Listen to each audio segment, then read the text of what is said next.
¿Qué lo que hay, mi gente? Welcome to Let's Hablar Solita podcast. I am your host, Maye. I am the creator and founder of Let's Hablar Solita, and I am also the creator and founder of Let's Hablar podcast. Check us out on YouTube. You can reach us at Maye Ladies 7, aka 7. So it's MAYELEYDIS 7. So just know that you can reach us there at any time. Go ahead and like in the comments, share, subscribe, be involved. We will definitely read your comments and take your suggestions. Definitely, as long as they're constructive criticism. But if it's just being an asshole, you can keep that shit to yourself.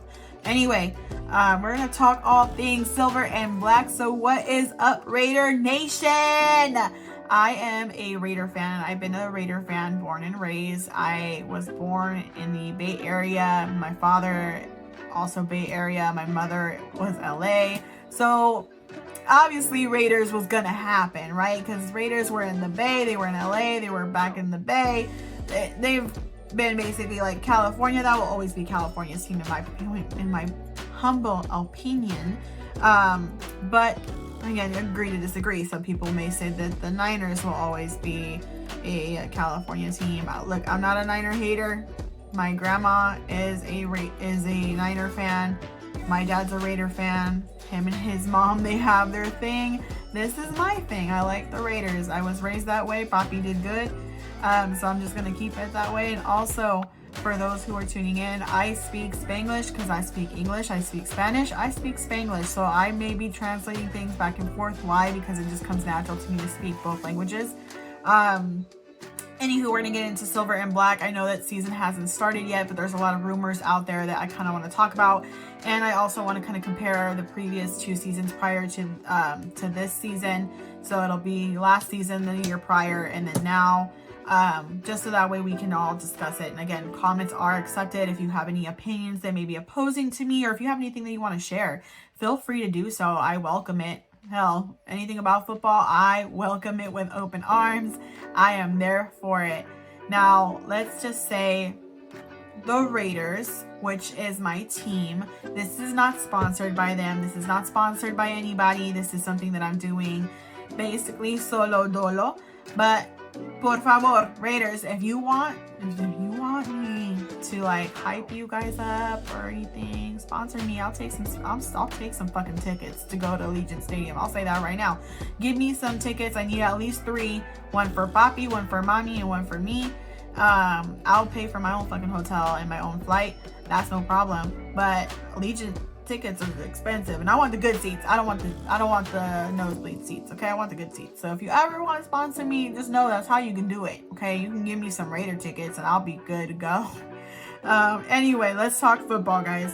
So I do just want to start by saying that I know everybody has their opinion about which players are like trash and which ones are worth the buck.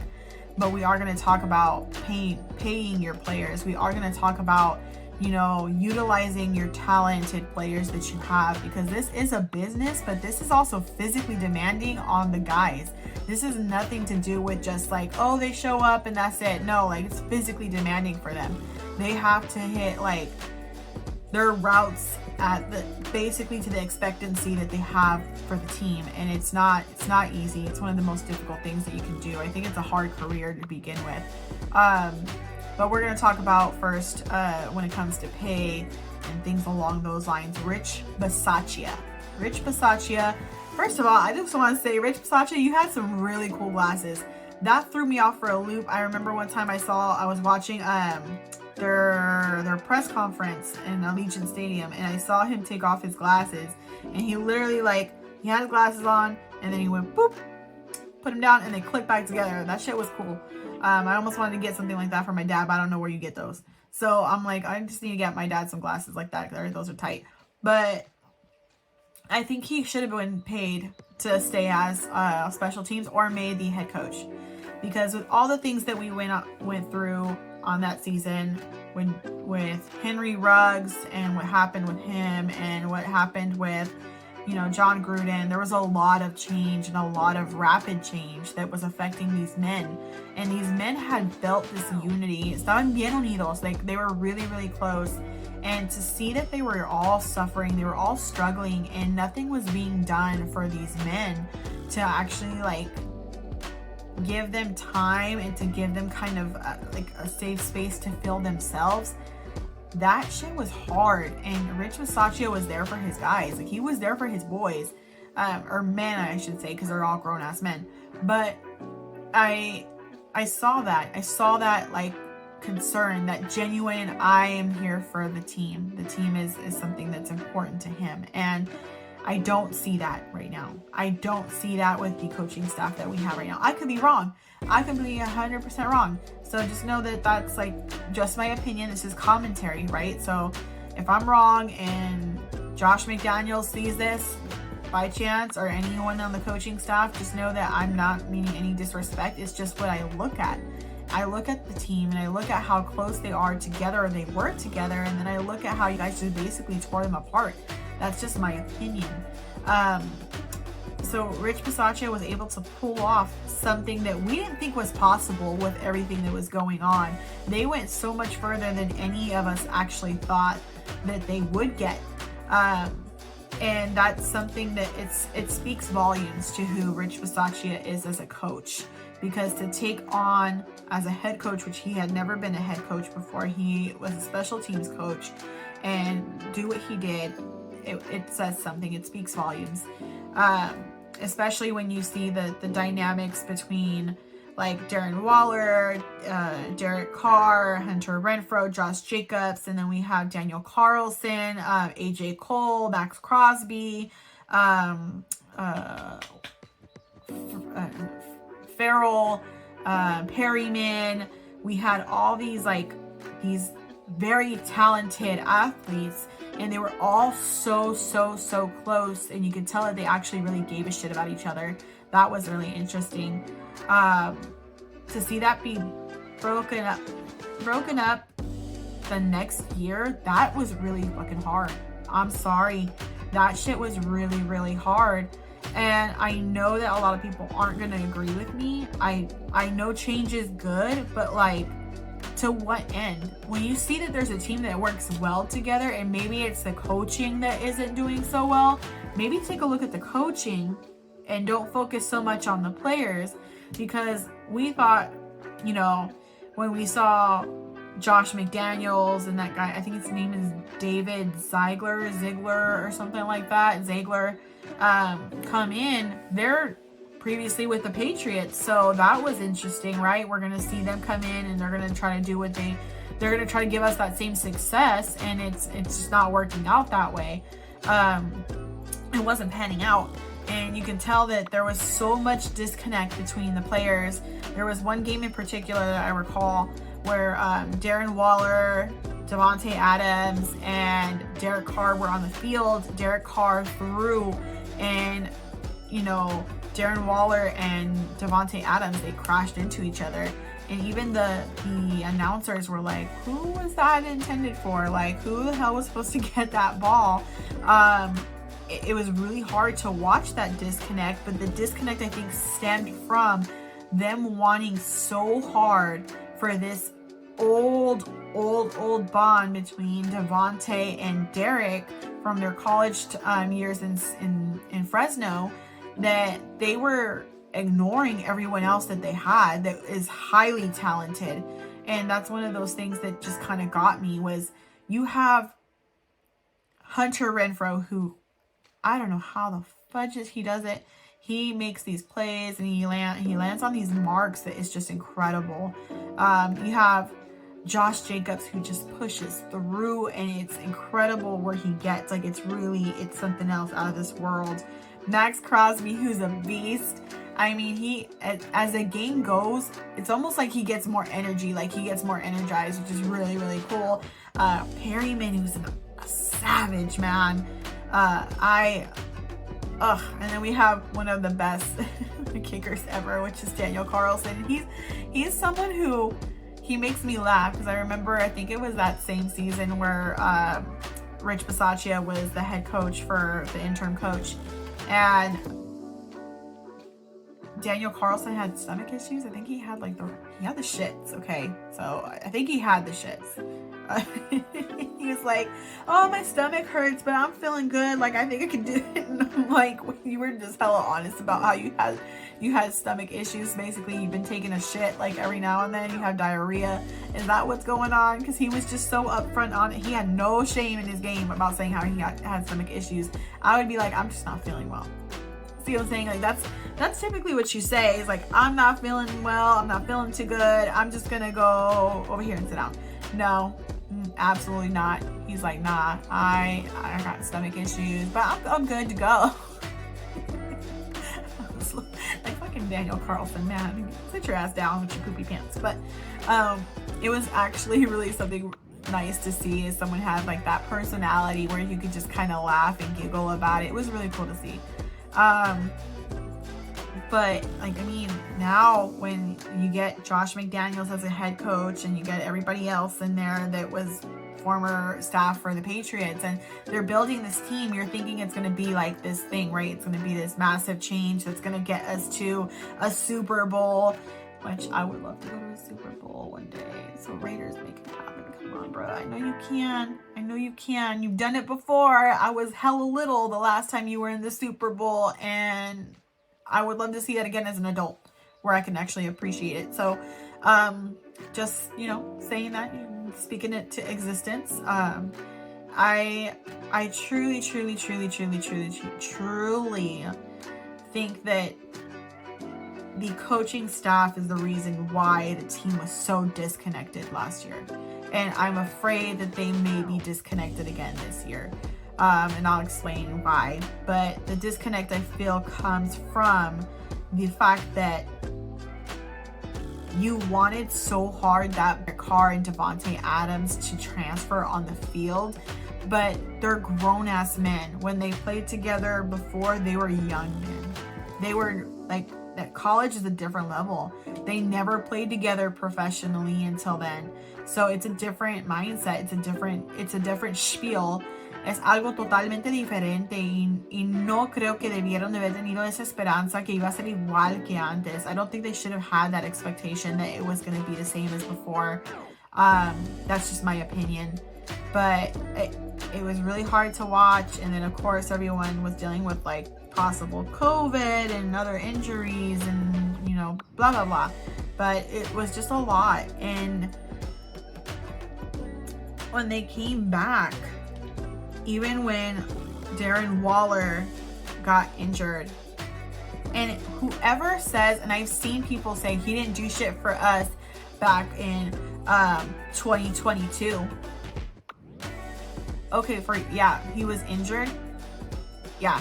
And if you listen to his song Turf Toe, you would probably understand that he actually wanted to come back. I have a feeling that Turf Toe is the full explanation as to what he really wanted and what he was told he couldn't do.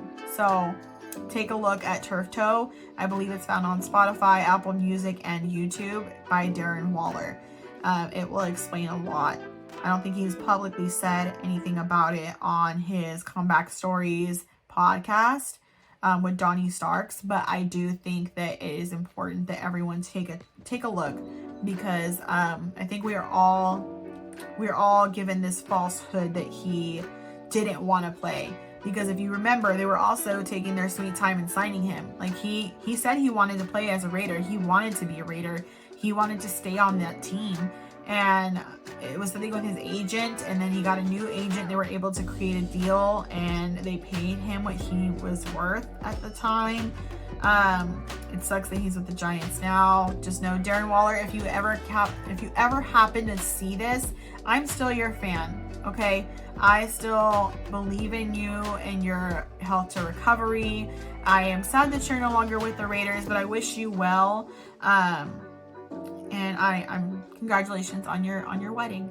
I have your football in my room, and I'm gonna keep it forever because it was truly something that I will always treasure, and it's a gift that was given with such love and kindness, and it was given to me because you were my favorite raider at the time. So just know that you have a fan here, and if you would ever want to interview or collab, I would be more than happy to do so. I welcome it. So that's just me shooting my shot. I know you're married. It's not that way. I truly believe your messaging when it comes to mental health and to not being enough. I felt that that's where you and I connected. I felt like I wasn't Mexican enough my whole life, and to hear your story, it really brought back some childhood traumas that I had to work out. So thank you for being transparent on your podcast, and I hope that one day maybe me and my crew can go to Comeback Stories and speak with you and Donnie. That would be amazing. Anywho, so Turf Toe to me explained a lot as to why he wasn't playing to his full potential. And it's not necessarily that him being injured is what stopped him, because when he said he was good, like he's good to go, he wasn't being given the opportunity to demonstrate that he was good to go, if that makes sense. Because to the same point, Josh Jacobs played injured pretty much all season, and he's still made a really, really good, a good athlete. He's a good player. He does the best that he can. He has the most craziest stats ever.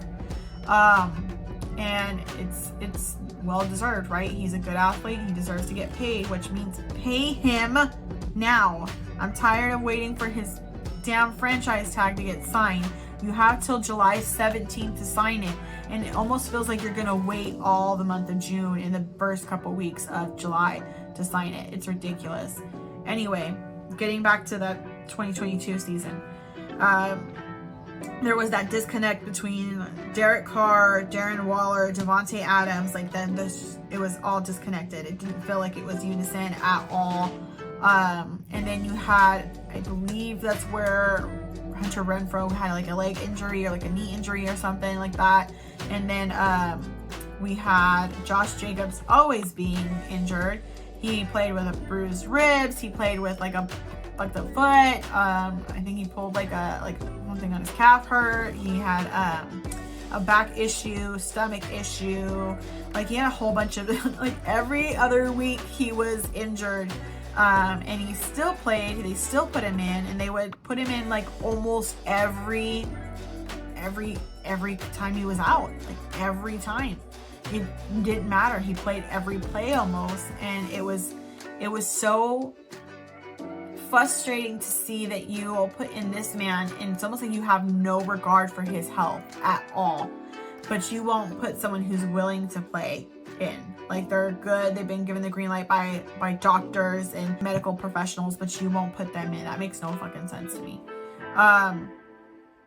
And moving on from that year to now, I know season hasn't started. I know we're gonna have preseason come up, and I know that it's gonna be different. It's gonna be something that we haven't really experienced in a long, long time. But I already feel concerned. I already feel scared. I already feel like my blood pressure is up to here. The reason why I say that is because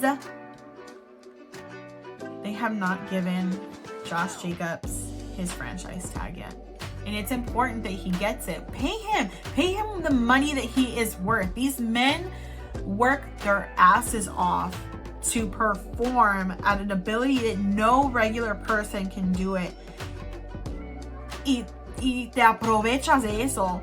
Es algo realmente frustrante, because you're like, wait a minute, you're taking advantage of the fact that I am giving you my all. I'm giving you everything I got, and it's not enough for you. I just don't understand how that can't be enough for you. So the franchise tag, it's a big deal. It's basically what gets signed for like any amount of, I think it's the minimum is like 1 year. And Josh Jacobs wants it to be a year. He wants it to be a year. And I'm going to explain what he says in like, I'm going to paraphrase it because I'm not going to quote it quote by quote. He said basically like, I know you want to do for others, but I know sometimes doing for yourself before doing for others is what you need to do. And I think that he also said in a sense that you have to pave the way for others. So what he's saying essentially, in my opinion, is like, yeah, money is cool and everything, but it's not the only thing. Like, you gotta pave the way for other people, whether it's sticking up for yourself and saying like, hey, I'm not for this. This isn't me. I'm gonna dip out because you're not showing me that you value me and you're not showing me that you give a shit about me as a player. I'm gonna take my stuff and leave. I'm just gonna bounce. I think that's something that needs to be addressed. And I think that a lot of times people don't realize that. So that's just my opinion, right? This is a commentary piece. I hope they do sign his franchise tag for the time that he wants. He wants a multi-year contract. He doesn't want to just do the bare minimum of 1 year. And then we have Hunter Renfrow. So there are rumors that they want to trade Hunter Renfrow, but they're not saying for who. And I think that that would be a big mistake. Hunter Renfrow runs these crazy ass routes and he catches the ball in a way that nobody thinks he's going to catch it. Everybody thinks he's going to drop it, and he catches it and he makes the play and he gets as far as he gets, or he gets a touchdown. It's crazy. And you're saying that you're going to trade him for someone who else, potentially a different position than what he is.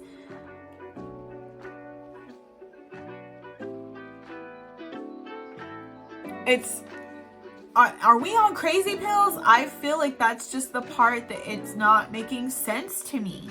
You want to trade him when you know everyone and their mama in the NFL would love to have him on their team, on their roster. It doesn't make sense to me. But that's just my opinion. Again, you can agree to disagree, put it in the comments. I also looked up who else is going through that. I think his name is Shaquan Barkley. He's going through the same in the Giants. He hasn't been given his franchise tag yet either. Hopefully he does get his franchise tag, because realistically, all these guys do the most and they deserve to get paid. They do. Majority of them. The ones that are assholes, probably not. But, I mean, still, they deserve to get paid what they're worth. So if you're a shit person, you deserve shit paid. But that's just my opinion. Max Crosby, I haven't heard a whole lot about him. It looks like they may just keep it as it is. They may keep him. I don't want them to ever get rid of Max Crosby. I think that he's an absolute asset. There's no way that you can deny that. There's also the rumors going around for Jimmy Garoppolo. They're talking about how before they signed his contract, they had already spoken about the amount that they were going to give him. Then they found out that he was going through the foot injury and the surgery, and then they reduced the amount that they were going to give him. And they said if he didn't pass 2 tests, that they were going to go ahead and disassociate with him, basically release him, and he would never play for the Raiders, and they would go with somebody else. You didn't keep Jared, is it Studum? I don't know how you pronounce his last name. You didn't keep him. He was a good backup quarterback. He took over for Derek Carr, which again, they did Derek Carr dirty for this last season, but he took over for Derek Carr and he played very, very well. And you didn't even give him an opportunity to be the main quarterback. He's younger. I feel like he's a lot hungrier, and they didn't give him that chance, that opportunity. They instantly went for Jimmy Garoppolo, and then he is having this foot surgery, and we don't know how that's gonna go. Apparently he's doing it well. So they think that he's gonna stay as of right now, but those are basically the rumors that I found online about the current status of the Raiders. And I think it's important to have these conversations as to what you think we're going to be able to do this year. So please like, share, and subscribe. Go in the comments, tell me what you think. Do you think that the Raiders are going to go further than they are, or that they have been? Do you think we need new coaches? Do you think we need new plays? What are you thinking? What's going through your mind? I would love to know. As for me, I'm going to end this on a note that just really explains to how I feel about football. I love football. I can't wait for it to start. I am concerned about this year. I don't think that we're going to play well. Why? Because they have this team that, one, it's not in sync. I don't care what the coaching staff says or what is being reported about the coaching staff. They're not in sync. They haven't been since last year. I believe that that is all at fault of the coaching staff. I don't believe that the players hold as much guilt or culpa in that regard. I think it's more so the coaching staff que son los culpables. That's my opinion. Again, agree to disagree. I think that we should have kept Rich Bisaccia. 2, we need to give Josh Jacobs his franchise tag. Give him the multi-deal that he wants. Hunter Renfrow, keep him. It's too late for Darren Waller. Darren Waller already left. He's somewhere else. But really build your team based off of your assets. Because as of right now, it feels like you're kind of like a self-destruct mode, right? Like, I'm going to go ahead and do this and see if it pans out. And then when it doesn't, it didn't work out. We tried it, it is what it is. No. Us Raider fans want you to win. We want to see our guys go to the Super Bowl. We want to see them excel, whether so-and-so is on the team or not. We just want to see that. So that's my thoughts right now as of the rumors. It's a short episode, as I said, for Let's Hablar Solita podcast. I'm going to go ahead and wrap it up. We don't have a whole lot of rumors as of right now because, season hasn't started. But pay Josh Jacobs. Don't trade Hunter Renfrow. Max Crosby is a beast. Football needs to get better. I know it's a business and it's about money. It's a money maker. But al fin del día, si no das dinero a tus empleados, no vas a ganar resultados. So at the end of the day, if you don't pay your employees and you don't pay your players, you're not going to get the best results. So that's just my point of view. I do want to give a quick shout out to Candy Lover 89. I saw your Hot Cheetos dress, girl, and that shit was just amazing. Anytime you want to come on to Let's Hablar Solita podcast, I welcome you. I know us at Let's Hablar podcast welcome you as well. You can bring Darren, you can bring Mommy, you can bring Tiffany. Go ahead and do so. Shout out to my Raiders. Shout out Max Crosby, Josh Jacobs, Hunter Renfrow, Daniel Carlson, AJ Cole, Chandler Jones. Shout out Raiders. So Raider Nation, shout out to everybody. We love you. We respect you. We hope and pray that you make it to like a Super Bowl. If not this year, next year. Soon. Por favor. Dios quiera. So yeah, thank you, mi gente, for tuning into this little rant / the rumor mill. I will be updating on this later if I have to, if anything gets confirmed, if there's any stories out there about the franchise tag or Jimmy Garoppolo, anything new, I'll go ahead and bring that up. Again, this is prior to preseason. So this is prior to preseason. And if anything happens, I will let you know. Preseason, we will be doing an episode as to how that went, what we think. We will also do an episode about regular season, actual games. Hopefully I can catch an actual game this year. But gracias, mi gente, por estar con nosotros. Compartan, sigan y por favor, danos un poquito de amor. Share, like, and subscribe. Show us some love. Please make comments. We are here for it. If you have anything that you want to say about your team and you want me to talk about it, I will. I also want to say I'm not your typical girl. I watch the draft. I have watched some tape. I have football that's autographed and signed by Darren Waller. I have custom shirts and sweatshirts that are made by the Raiders. I am a die-hard Raider fan. This is not just for show or just for clicks. This is who I am. Yo soy Maya, ladies. 7. Yo soy quien soy, pero por favor, compartan. Dile a tus amigos que compartan, que sigan. Por favor, se les agradece. We would be truly, truly blessed. And I also want to give a shout out to our friends at the Sad Fan Podcast Network. We appreciate you when you do your popcorn and beer, your Gorp show, and the Sad Fan, especially when you talk about sports. So thank you so much for your time, mi gente. Thank you. Bendiciones. Bye, mi gente. Bye, Raider Nation. We love you. Bendiciones a todos. Bye.